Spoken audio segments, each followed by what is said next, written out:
یہ قرآن وہ رستہ دکھاتا ہے جو سب سے سیدھا ہے، اور مومنوں کو جو نیک عمل کرتے ہیں بشارت دیتا ہے کہ ان کے لیے اجر عظیم ہے،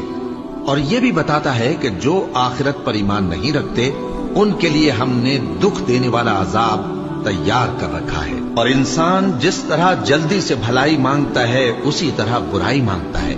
اور انسان بڑا جلد باز ہے۔ اور ہم نے دن اور رات کو دو نشانیاں بنایا ہے، سو رات کی نشانی کو تاریک بنایا اور دن کی نشانی کو روشن، تاکہ تم اپنے پروردگار کا فضل یعنی روزی تلاش کرو اور برسوں کا شمار اور حساب جانو۔ اور ہم نے ہر چیز کی بخوبی تفصیل کر دی ہے، اور ہم نے ہر انسان کے اعمال نامے کو بصورت کتاب اس کے گلے میں لٹکا دیا ہے، اور قیامت کے روز وہ کتاب اسے نکال دکھائیں گے جسے وہ کھلا ہوا دیکھے گا۔